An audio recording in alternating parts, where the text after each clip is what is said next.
leader always finds a way where there seems to be no way. He sees the path ahead and paves the way for others. Take action.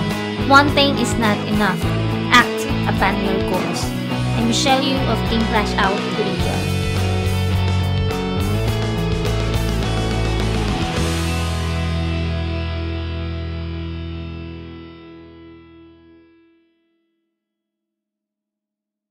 Pag-aralan natin kung paano aakyat ang position mo ng mas mabilis. I'm sure kung bagong register ka pa lang sa Alliance in Motion Global, pinapangarap mo na maging Silver Executive or Gold Executive, lalo na kung Global Ambassador. Pero iniisip mo, paano nga ba aakyat agad ang position mo? Paano ka nga ba magiging Silver Executive? So yun ang i-discuss natin ngayon. May ikukwento ko sa inyo, hindi ko malimutan yung one time isa sa mga members na itinuturing akong mentor, nagtanong siya sa akin. Sabi niya, "Upline, bakit kaibigan ko?" Kadjo-join lang niya, pagkatapos ng ilang araw nakita ko yung post niya, Silver Executive na siya agad. Paano nangyari yun?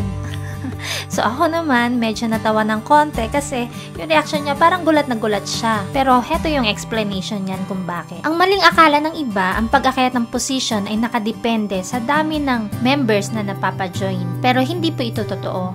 Ang pag-akyat ng position ay nakadepende sa dami ng repeat reorders na nagagawa mo or nagagawa sa loob ng team mo. Ito po ay nakabase sa dami ng reorders, hindi sa dami ng members na napapasali. Sa totoo lang, kahit wala ka pang member, pwedeng umakyat ang position mo. Kahit pa ang dahilan ng pag-join mo ay for personal use lang at wala kang balak gawin ng business, gusto mo lang makatipid sa products, pwede pa rin umakyat ang position mo. Ituturo ko sa iyo kung paano. Ang bawat product natin ay may katumbas na points. Ang repeat binary points para sa match sales bonus, commissional points para sa unilevel commission, at positional points para naman sa stair-step commission. Sa ngayon, mag-focus muna tayo dito sa positional points. Gawin nating example ang 1 box C24/7. Sa C24/7, meron itong 0.2 positional points. Ilang points ba ang kailangan natin para maging Silver Executive? Hindi ba 10 points? Kung ang bawat 1 box ng C24/7 ay merong 0.2 positional points,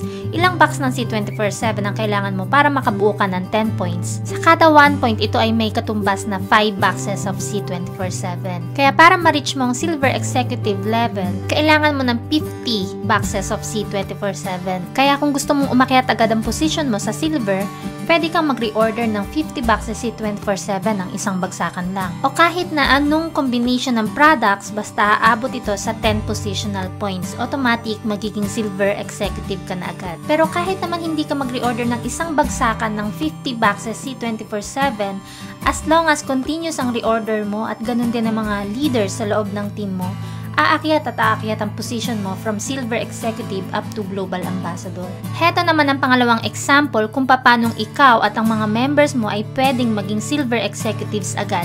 Panoorin mo itong mabuti. Okay, halimbawa ako at 4 sa mga members ko ay gusto agad maging Silver Executives. Ang pwede namin gawin, bibili kami ng 50 boxes ng C24/7 at paghahatian namin to sa 5. Kung 5 kaming maghahati-hati, kailangan mag-reorder ang bawat isa ng tig sa 10 para makabuo kami ng 50. Ngayong meron na kaming 50 boxes ng C24/7, ang gagawin namin, ipapasok namin lahat ng 50 boxes na yon sa pinakaibaba kay Sir Vong. So ibig sabihin, lahat ng points ng 50 boxes na yon sa kanya mapupunta, sa kanya ilalagay. Kaya automatic si Sir Vong magiging Silver Executive, at kapag naging Silver Executive siya, pati si Sir Joy magiging Silver, si Ma'am Cynthia, si Ma'am Rosemary, at ako. Pero kung gagawin nyo ito sa loob ng team mo, huwag niyong kakalimutan na ito ay applicable lang sa direct. Ibig sabihin, si Sir Vong kasi, ang direct sponsor niya ay si Sir Joy. Si Sir Joy naman, ang direct sponsor niya si Ma'am Cynthia.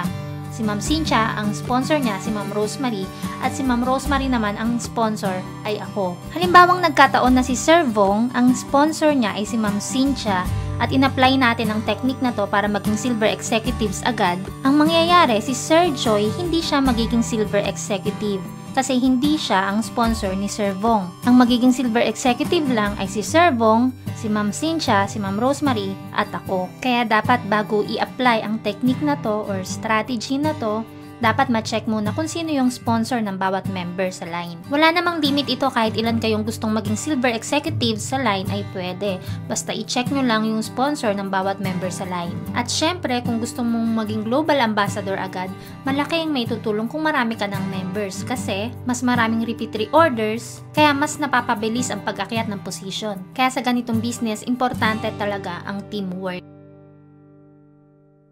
Excited ka na ba maging silver executive? Mas may excite ka kapag na-experience mo na maging gold executive, lalo na global ambassador. Kaya, good luck! And for more video tutorials, please subscribe or follow me on Facebook. I'm Michelle Yu of Team Flash Out, Korea. Annyeong!